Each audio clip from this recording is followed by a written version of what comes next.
Five star ಹೋಟೆಲ್ನಲ್ಲಿ ಊಟ ಮಾಡ್ತೀರಾ, ಚಪ್ಪರಿಸ್ಕೊಂಡು ಆಹಾರ ಸೇವನೆ ಮಾಡ್ತೀರಾ ಅಂಥವ್ರಿಗೆ ಇಲ್ಲಿದೆ ನೋಡಿ ಶಾಕಿಂಗ್ ನ್ಯೂಸ್.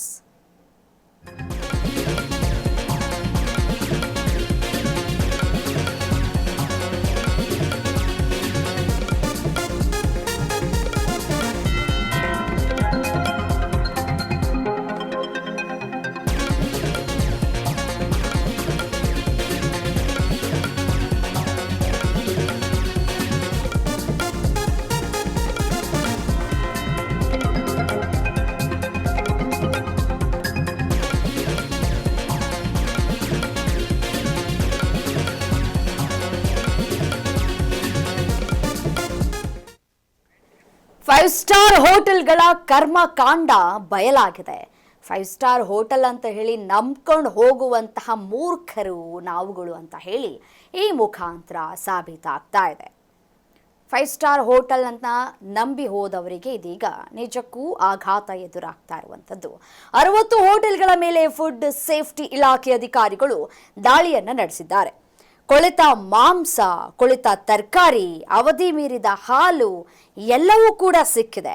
ಡೇಟ್ ಮುಗ್ದಿರುವಂತಹ ವಸ್ತುಗಳನ್ನು ನೋಡಿ ಅಧಿಕಾರಿಗಳೇ ಕ್ಷಣ ಮಾತ್ರ ದಂಗಾಗಿದ್ದಾರೆ. 35 ಬಗೆಯ ಆಹಾರ ಪದಾರ್ಥಗಳನ್ನು ಈಗಾಗಲೇ ಲ್ಯಾಬ್ಗೆ ರವಾನೆ ಮಾಡಲಾಗಿದೆ. ಸ್ವಚ್ಛತೆಯನ್ನ ಕಾಪಾಡಬೇಕಾದಂತಹ ಹೋಟೆಲ್ಗಳು ಸ್ವಚ್ಛತೆಯನ್ನ ಕಾಪಾಡಿಲ್ಲ, ಹಾಗಾಗಿ ನೋಟಿಸನ್ನ ಜಾರಿ ಮಾಡಲಾಗಿದೆ. ನಾವು ಸಾಮಾನ್ಯವಾಗಿ ನೋಡಿ ಈ ರೋಡ್ ಸೈಡ್ನಲ್ಲಿ ಇರುವಂತಹ ಪುಟ್ಟ ಅಂಗಡಿಗಳನ್ನು ಹಾಕ್ಕೊಂಡಿರ್ತಾರೆ. ಅಂತಹ ಒಂದಷ್ಟು ಪುಟ್ಟ ಅಂಗಡಿಗಳನ್ನು ನೋಡಿ ಹೈಜೆನಿಕ್ ಇಲ್ಲ, ಚೆನ್ನಾಗಿರುತ್ತೋ ಇಲ್ವೋ ಆಹಾರ ಅಂತ ಹೇಳಿ ಆಡ್ಕೊಳ್ತೀವಿ. ನಗೆ ಪಾಟಲಿನ ಮಾಡುವಂತಹ ಕೆಲಸವನ್ನು ಮಾಡ್ತೀವಿ. ಹಾಗಾಗಿ ನೋಡಿ, ಫೈವ್ ಸ್ಟಾರ್ ಹೋಟೆಲ್ಗೆ ಹೋದಂತಹ ಸಂದರ್ಭದಲ್ಲಿ ಆ ಚೇರು, ಆ ಟೇಬಲ್ಗಳನ್ನು ನೋಡಿ ಮತ್ತು ಆ ನೆಲವನ್ನು ನೋಡಿ, ವಾವ್ ಎಷ್ಟು ಸಖತ್ತಾಗಿದೆ ಈ ಹೋಟೆಲು, ಎಷ್ಟು ಚೆನ್ನಾಗಿದೆ ಆ್ಯಂಬಿಯನ್ಸ್, ಎಷ್ಟು ಚೆನ್ನಾಗಿ ಮೇಂಟೈನ್ ಮಾಡಿದ್ದಾರೆ, ಫುಡ್ಡು ಕೂಡ ಅಷ್ಟೇ ಸಖತ್ತಾಗಿರುತ್ತೆ ಅಂತ ಹೇಳಿ ಚಪ್ಪರಿಸ್ಕೊಂಡು ತಿಂತೀವಿ. ಆದರೆ ಫೈವ್ ಸ್ಟಾರ್ಗಳ ಈ ಕಿಚನ್ನಲ್ಲಿ ಯಾವ ರೀತಿಯಾಗಿ ಅವ್ಯವಸ್ಥೆ ಇರುತ್ತೆ ಅನ್ನೋದು ನಮ್ಗೆ ಯಾರಿಗೂ ಕಾಣಸಿಗೋದಿಲ್ಲ. ಯಾಕೆಂದರೆ ಹೊರಗಡೆ ಹೈಜೆನಿಕ್ ಸಖತ್ತಾಗಿರುತ್ತೆ, ಮೇಂಟೈನ್ ಮಾಡಿರ್ತಾರೆ. ಅಲ್ಲಿರೋ ಸಿಬ್ಬಂದಿಗಳೆಲ್ಲರೂ ಕೂಡ ಯೂನಿಫಾರ್ಮ್ ಹಾಕೊಂಡು ಫಿಟ್ ಆ್ಯಂಡ್ ಫೈನ್ ಆಗಿರ್ತಾರೆ.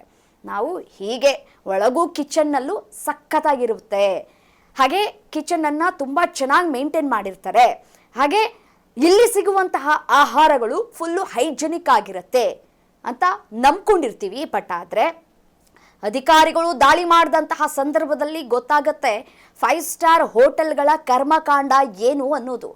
ಕೊಳೆತಿರುವಂತಹ ಮಾಂಸವನ್ನು ಗ್ರಾಹಕರಿಗೆ ಉಣಬಡಿಸ್ತಾ ಇದ್ದಾರೆ ಅಂತಂದರೆ ಯೋಚನೆ ಮಾಡಬೇಕಾಗಿದೆ. ಈ ಚಿಕನ್ನು, ಮಟನ್ ಪ್ರಿಯರು ಈಗ ಯೋಚನೆ ಮಾಡಬೇಕಾಗಿದೆ, ಫೈವ್ ಸ್ಟಾರ್ಗೆ ಹೋಗಬೇಕಾ ಬೇಡವಾ, 3 ಸ್ಟಾರ್ ಹೋಟೆಲ್ಗಳಿಗೆ ಹೋಗಬೇಕಾ ಬೇಡವಾ ಅಂತ ಹೇಳಿ. ಬರೀ ಚಿಕನ್ ಮಟನ್ ಮಾತ್ರ ಅಲ್ಲ, ಈ ಫಿಶ್ಶು ಕೂಡ ಅದೇ ರೀತಿಯಾಗಿ ಕಾಣಸಿಗ್ತಾ ಇದೆ. ಅದರ ಜೊತೆಗೆ ವೆಜ್ ರೆಸ್ಟೋರೆಂಟ್ಗಳು, ಅದು ಕೂಡ ಫೈವ್ ಸ್ಟಾರ್ ಹೋಟೆಲ್ಗಳು. ನಾವು ಇಲ್ಲಿ ಆಹಾರ ಚೆನ್ನಾಗಿರತ್ತೆ ಅಂತ ಹೇಳಿ ನಂಬ್ಕೊಂಡು ಹೋಗ್ತೀವಿ. ಬಟ್ ಆದರೆ ಟೊಮೆಟೊ, ಬೀನ್ಸು, ಕ್ಯಾರೆಟು, ಹೂಕೋಸು, ನವಿಲ್ಕೋಸು, ಈ ಎಲ್ಲ ಪದಾರ್ಥಗಳು, ತರಕಾರಿಗಳು ಕೊಳ್ತೋಗಿದಾವಂತೆ. ಈ ಕೊಳ್ತೋಗಿರೋ ಆಹಾರವನ್ನು ಗ್ರಾಹಕರಿಗೆ ನೀಡೋಕೆ ಹೇಗೆ ಮನಸ್ಸು ಬರುತ್ತೆ ಅಂತ ಹೇಳಿ. ಅವರು ಅದೇ ಆಹಾರ ತಿಂತಾರೆ ಅಲ್ಲಿನ ಸಿಬ್ಬಂದಿಗಳು, ಬಟ್ ಆದರೆ ತಿಂತಾರೋ ಇಲ್ವೋ ಗೊತ್ತಿಲ್ಲ. ಬಟ್ ಆದರೆ ಕರ್ಮಕಾಂಡ ಅಂತೂ ನಿಜಕ್ಕೂ ಬಯಲಾಗ್ತಾ ಇದೆ. ಯೋಚನೆ ಮಾಡಬೇಕು, ನಾವು ಇಂತಹ ಆಹಾರಗಳನ್ನು ಸೇವನೆ ಮಾಡಬೇಕಾ, ಅನಿವಾರ್ಯತೆ ಇದೆಯಾ? ದೊಡ್ಡ ಹೋಟೆಲ್ಗಳು ಅಂತ ಹೇಳಿ ನಂಬ್ಕೊಂಡು ಹೋಗ್ತೀವಲ್ಲ, ನಾವೆಷ್ಟು ಮೂರ್ಖರಲ್ವಾ? ರೋಡ್ ಸೈಡ್ ಇರೋ ಆಹಾರವನ್ನು ನಾವು ಅಲ್ಗಳಿತೀವಿ, ಹೈಜಿನಿಕ್ ಇಲ್ಲ, ಕ್ಲೀನ್ನೆಸ್ ಇಲ್ಲ, ನೀಟ್ನೆಸ್ ಇಲ್ಲ ಅಂತ ಹೇಳಿ. ಬಟ್ ಆದರೆ 5 ಸ್ಟಾರ್ 3 ಸ್ಟಾರ್ ಹೋಟೆಲ್ಗೆ ಕಂಪೇರ್ ಮಾಡಿಕೊಂಡ್ರೆ ಬೀದಿ ಬದಿ ವ್ಯಾಪಾರ ಮಾಡುವಂತಹ ವ್ಯಾಪಾರಸ್ಥರು ಅಥವಾ ಈ ಆಹಾರ ಪದಾರ್ಥ ಮಾರುವಂಥವರು ಅವರೇ ಉತ್ತಮ ಏನು ಅಂತ ಅನಿಸ್ಬಿಡುತ್ತೆ. ಯಾಕೆಂತಂದರೆ ದಿನಂಪ್ರತಿ ಬದಲಾವಣೆ ಆಗ್ತಾನೆ ಇರುತ್ತೆ. ಹಾಗಾಗಿ